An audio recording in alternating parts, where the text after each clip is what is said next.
It's a good bounce back win for us today. I thought we started the game with the right tone on the defensive end. And so that was that was by design. Up until it didn't, Chelsea Gay's name was significant. There is more to her absence from the most recent Team USA squad than a simple roster change. It signifies the dismantling of a long-standing international basketball selection code. The template was sculpted for years by Olympic gold, locker room influence, and veteran loyalty. However, that blueprint has been discarded. The new focus, quick impact, quickness, and flexibility to a worldwide game that is no longer afraid of the red, white, and blue. Gray and Brittany Gurrier, who were formerly untouchables, became disposable in that regard. This choice goes beyond simply going against convention. It confronts it head-on. Philosophy is at the heart of this move, not people.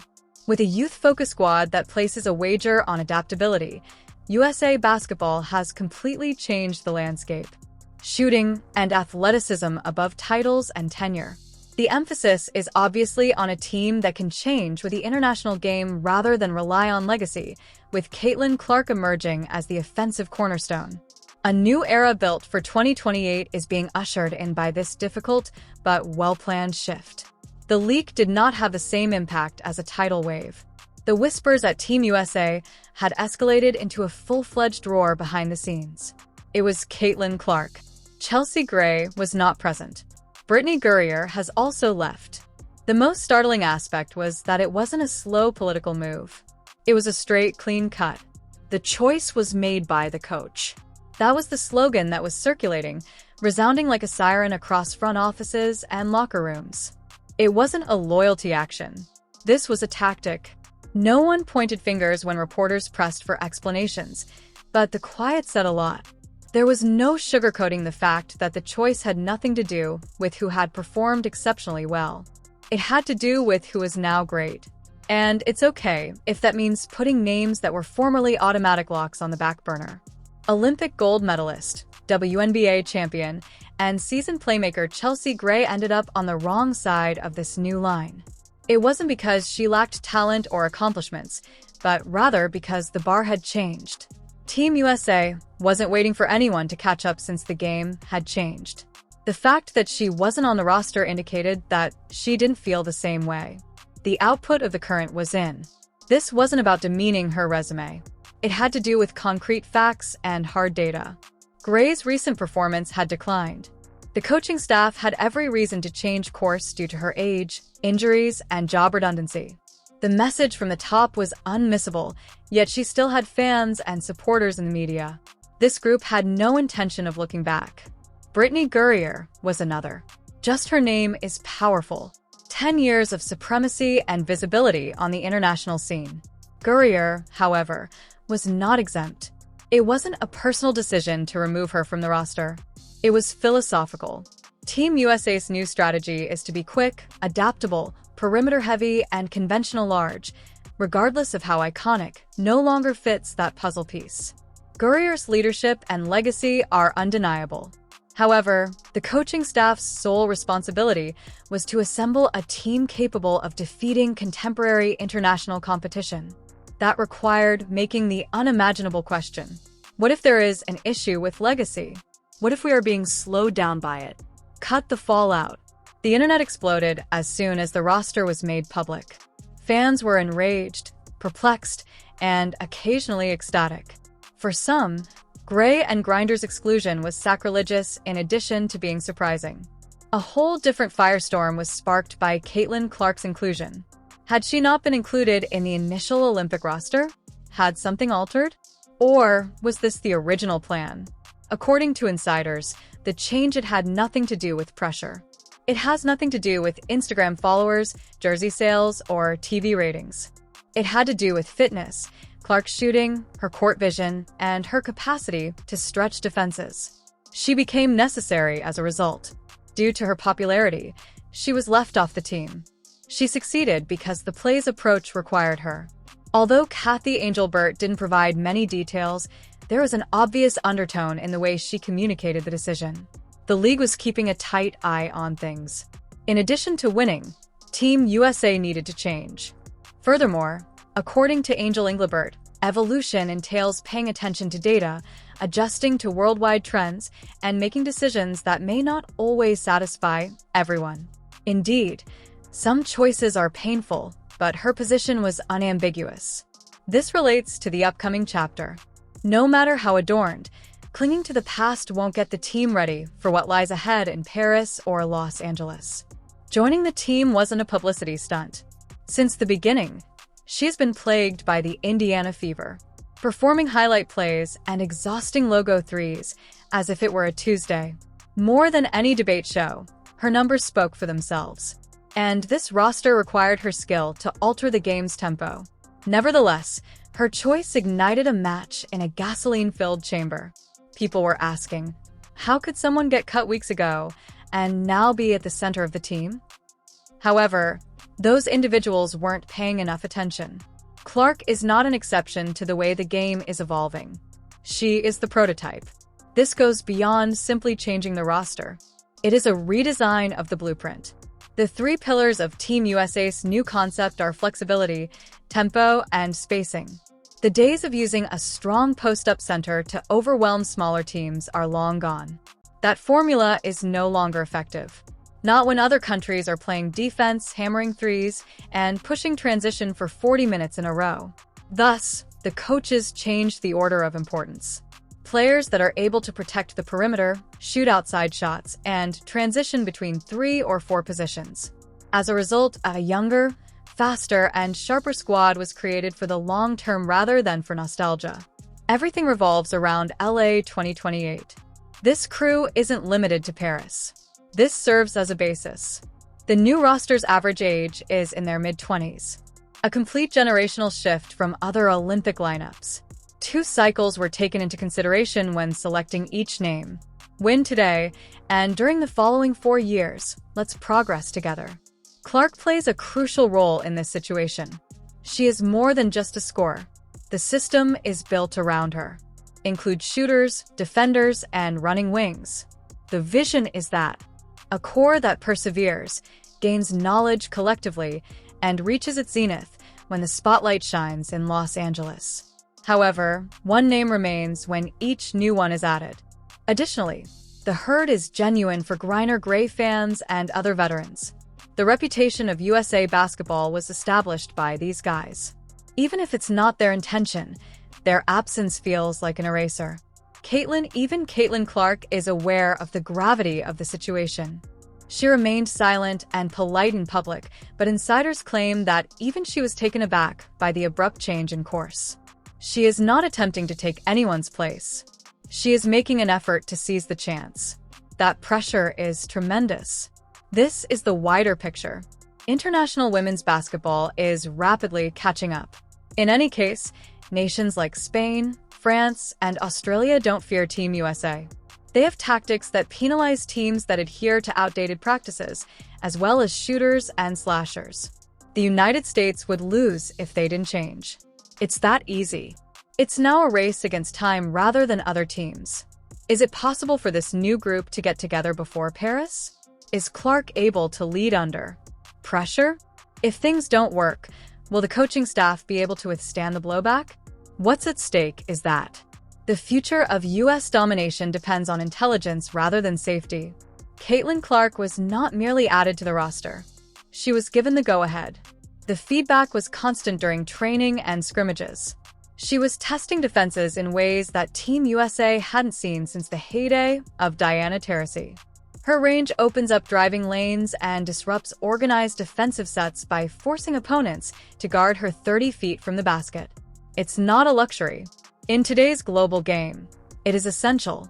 However, it goes beyond the photos. It's the speed with which she plays. The way she laces passes at unfathomable angles, leaps off screens, and maintains pressure on each item. She wasn't included as a role player. She was called in to take the lead. It's not a little adjustment. That is a philosophical shift at the franchise level. Another quiet name that was omitted from the list was Veronica Burton. Although she didn't make headlines, analysts had chosen her because of her solid play and defensive presence. Nevertheless, she was also benched in favor of players with greater offensive potential, variety, and upside. She didn't do anything improper. The ceiling wasn't high enough, that's why. That is the process's chilly phase. Gaps are no longer filled by USA basketball. They're pursuing dominance, and there's no room for a player who can't deliver on both ends at a rate that keeps up with global speed. On the left, it's challenging, but the kind of challenging that earns you gold medals. Insiders at the Team USA training camp claimed that the drama was fierce right from the start. Nobody felt secure in their location. Players who were previously thought to be locks were being outplayed. Younger talent was pushing the tempo, chatting more, and demanding the ball. Some of the veterans made adjustments, while others did not. Every day, that strain grew more intense. At one point, coaches were huddled in the corner, taking notes, as a scrimmage came to a conclusion. "We're going to have to be bold," a staff member said to someone. This lineup was shaped by that kind of intensity. Game tape and difficult conversations, not handshakes and recollections. It was also evident in the exhibition matches. There was a change in tempo. The squad wasn't throwing the ball into the post every other trip or churning out slow possessions. They were in the air. Bigs who could switch and defend on the perimeter, wings that spread the floor, and Clark's ability to run pick and rolls. This was a revolution rather than progress. The previous Team USA formula was no longer visible to fans watching those games. They were witnessing something that was quicker, more aggressive, more adaptable, and independent of yesterday's star power. This team was on the verge of disintegrating. Who then made the ultimate decision? Although that portion is not available to the public, sources near the head coach, according to the staff, was ultimately responsible. When it came time to finalize the roster, a choice was made without a vote or appeals. The choice was made by the coach. Because it was so powerful, the quote kept coming up. It goes beyond simply choosing players. It has to do with sticking to a style. You cannot maintain the slow-footed veteran while claiming to want quickness. You cannot claim to be interested in shooting while ignoring the league's top shooter. This coach was aware of that. They also doubled down rather than hedging bets. A few days following the disclosure, Caitlin Clark finally spoke up. She remarked in a succinct, measured statement that she was thrilled and delighted to represent Team USA and that she intended to be committed to improving each day. However, people who know her claim that the fire beneath her is genuine. She is aware of the criticism.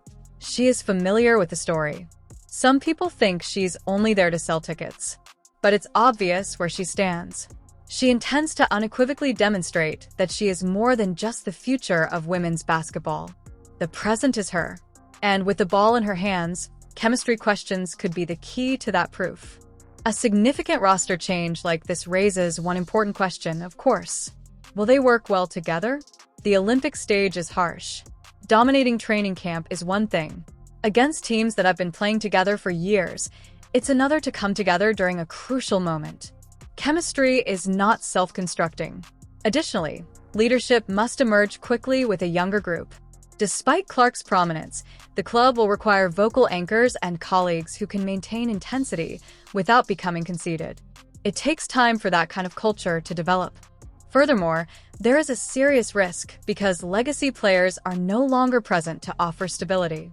The fallout against international styles will be severe if this team breaks down under duress. Additionally, the opponents are licking their chops. Teams from other countries are aware that Team USA is undergoing change. The new roster has been examined. They notice the speed and youth, but they also notice possible weaknesses, a lack of size, unproven combinations, and a lack of leadership. Teams like Spain and France have long relied on teamwork and ball movement to maintain a competitive edge. They are now expecting that experience can level the playing field. They will body Clark, trap her, switch nonstop, and test each turn. Talent is no longer sufficient for Team USA. This new approach must succeed in the face of adversity or it will fail. Tensions.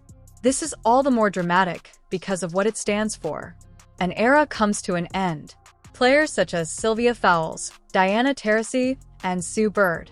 They assume that legacy will be significant when they transmit the torch. Instead of being given, the torch is now being taken. History is not being respected by the new government. It is riding over it. Fans are also split. Some people are ecstatic about the youth movement. Others who watch feel deceived. Icons were thrown away. Unquestionably, though, Team USA has made its decision. There will be no more compromise. Safe choices are over. This is a complete reset. Additionally, there is a huge risk. Here we are, then. A roster that nobody anticipated. A future that is unpredictable. The center of Team USA's most contentious reconstruction in decades is Caitlin Clark. This experiment will be defined by her success or failure. Because the criticism disappears if she guides this squad to victory. The blowback will be brutal if she doesn't. The idea that the future would be quicker, sharper, and driven by players who may not have the medals but have the momentum is the foundation around which American basketball has built its identity. Whether such risk is profitable on the world's largest stage, we will soon find out. Not only has Caitlin Clark been in the public eye, she has been examined closely. Every practice, every game, and every encounter is examined. She is severely fouled, and it makes headlines. In response, she scores 25 points in 6 three-pointers. The question of whether she is overly ostentatious is up for dispute. That is only made worse by this new position on Team USA. The physicality will worsen as she enters the Olympics bearing the burden of the program. The hoopla isn't why international defenders are here. They want to put her to the test, physically abuse her, make her make mistakes, and undermine her self-esteem. It will be evident right away if she is not prepared. However, if she is, Team USA has recently discovered a fresh face. Naturally, the media has been devouring this. The roster of Team USA has become a daily topic of discussion on sports talk shows. Some anchors yell that veterans are being disrespected. This is the best strategic move since the redemption team, according to some. To pursue viral moments, one is undermining themselves. However, the message is evident behind the cacophony. This roster change is significant. It's hardly an isolated choice. The entire American women's basketball hierarchy is changing. You are witnessing a generational clash in real time, whether you agree with it or not. Internal discussion within the USA Basketball Organization. This was not an easy choice to make. Sources near the choice there were heated meetings, according to the procedure. Departments of analytics that prioritize kids. Seasoned coaches striving for more experience. A few desired to construct for Paris. Some others desired to construct for LA 2028. And in the end, the future prevailed. The world had already caught up, according to those advocating for the new course. By default, Team USA would no longer be in the lead. Each berth on the roster had to be earned, not inherited. Although that way of thinking upset some people, it made the organization face something it had shied away from for years. Complacency. One harsh reality is at the center of all of this. Games are not won by legacy. No more. Yes, it's important for fans, marketing, and history books, but when the alarm goes off, it's not about who delivered 10 years ago, but about who can deliver today. That's the reasoning behind the cuts. Once the team's mainstay, players like Brittany Gurrier and Chelsea Gray are now speaking loudly about the silent side of the game. You're out if your body isn't keeping up, your numbers are low, or your position is redundant. The number of medals you have is irrelevant. What you bring now matters. Who is the new core, then? Naturally, Caitlin Clark is the main guard and shot creator, but she's not the only one. Bigs who can stretch the floor, breakthrough wings who can defend every position, and guards who prioritize functionality over flash are all on the roster. No passenger, no dead weight. These players aren't only complementary, they are fundamental. Designed with switching, transition, and 2020 gaming in mind. They may not have Olympic experience, but they have something more significant. The precise skill sets required to thrive in the global game of today. It's about Los Angeles, not just Paris.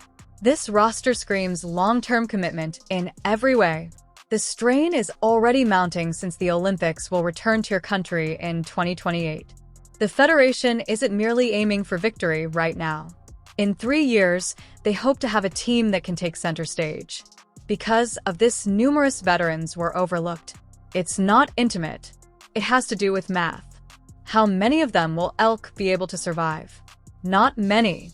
Therefore, why waste roster spots developing players for a competition they won't participate in? There are no nostalgia tours planned by Team USA. They intend to establish a new dynasty.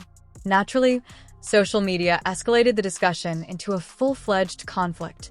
Millions of people watch videos of Clark hitting logo threes. Post on the exclusion of Grinder and Gray from the squad rack-up.